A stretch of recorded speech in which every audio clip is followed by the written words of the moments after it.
Hey everybody, thanks for watching. Hit the bell, subscribe. We have new content coming out daily.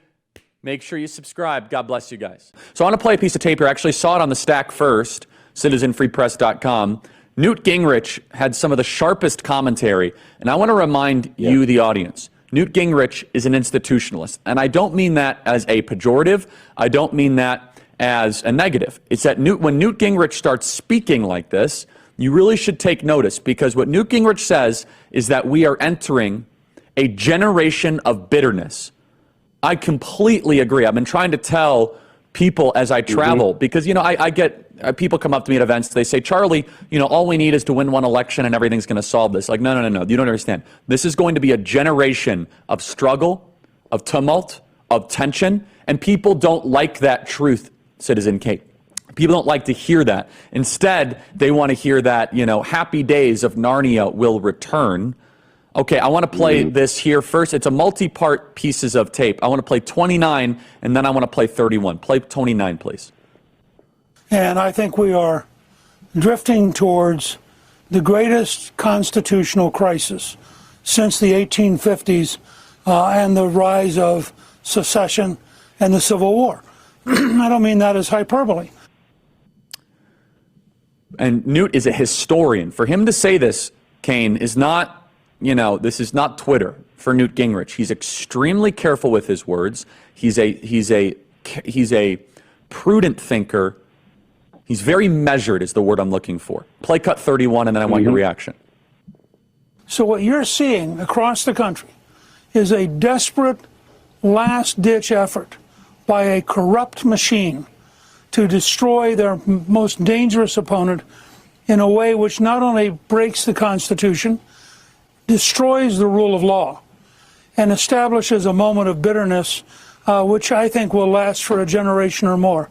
I think this is going to be a horrendous period, and we just need to understand the people who want to control America and dictate to the rest of us will break any law, lie about any topic, and manipulate the system any way they can, and that includes a lot of the elite news media.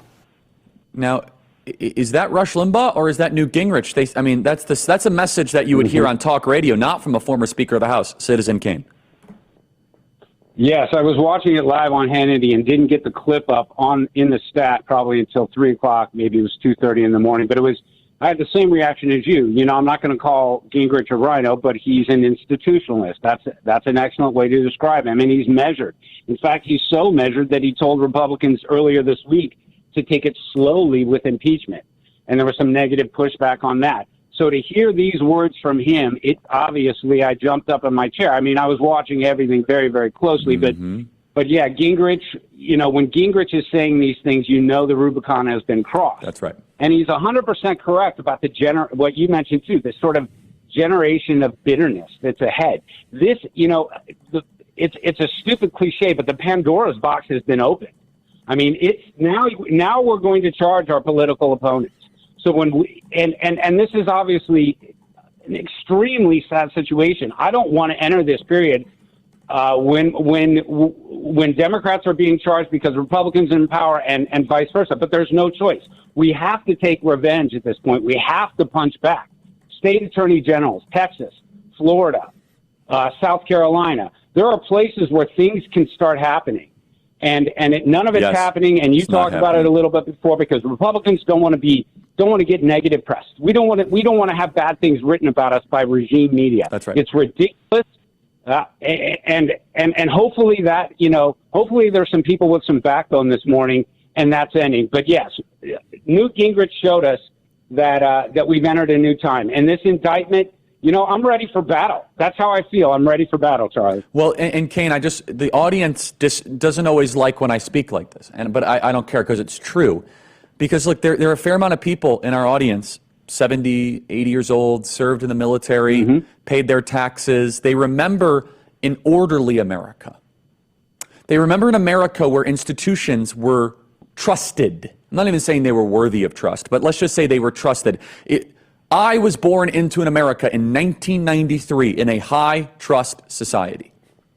I was raised to look at police, government, as yeah, there might be some problems, but they're not rigged against you.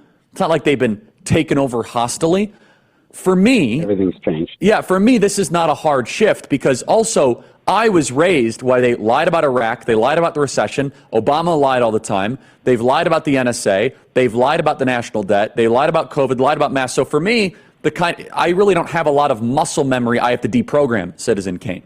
But some people in our audience, God bless them, I feel for them. This is cognitive dissonance territory. They say, what do you mean multiple generations? Because they have a memory, Kane, of a country that unfortunately no longer exists. And a media that no longer exists. That's a huge part of this, as you make clear almost every day on your show. When the media allows this, when the media takes sides, when you have 95% of all print and television news against one candidate, I really feel like the Rubicon was crossed in 2016. It's as though it gave the regime media an excuse that they've always been looking for. They've been waiting for the chance when they could completely drop all pretense of objectivity. Yes. Gone. Boom. Trump is our reason. The ends justify the means. The orange man is so bad that we can now break every norm. We can break every rule. We can do things that we've never been able to do before. This guy is our salvation. We can use our hatred of him and rile up this hatred in the American populace, and we can use that to finally start taking sides. And so as the media has broken down over the last 7 years, you've seen a further breakdown of our institutions. As you talked about watching MSNBC last night, it was like a cheerleading show. They were laughing, slapping, looking back on it. It was like Sunday NFL Countdown. It really was. Yeah. I mean, it was like watching, skinny Rex Ryan and Randy Moss chat about, that they're in the leaderboard of the picks for, the NFC West. Yeah. So Kane, we only have a couple seconds in this segment. I want to just reemphasize how deep and how profound what you just said is. What Kane just said is against what almost every person on the center right believes. So the center right or the uniparty or the Chamber of Commerce crowd, they say that Donald Trump, as a disruptor, made the media lose its mind. What Kane is saying is different, and it's super smart. It's that the media has always been radical. They've been looking for an excuse to take their masks off. And Trump gave them that excuse. That they've always hated the country. They've always had bitter resentment for the homeland. But Donald Trump coming actually said, okay, now we can be who we are. Now we don't have to hide it anymore.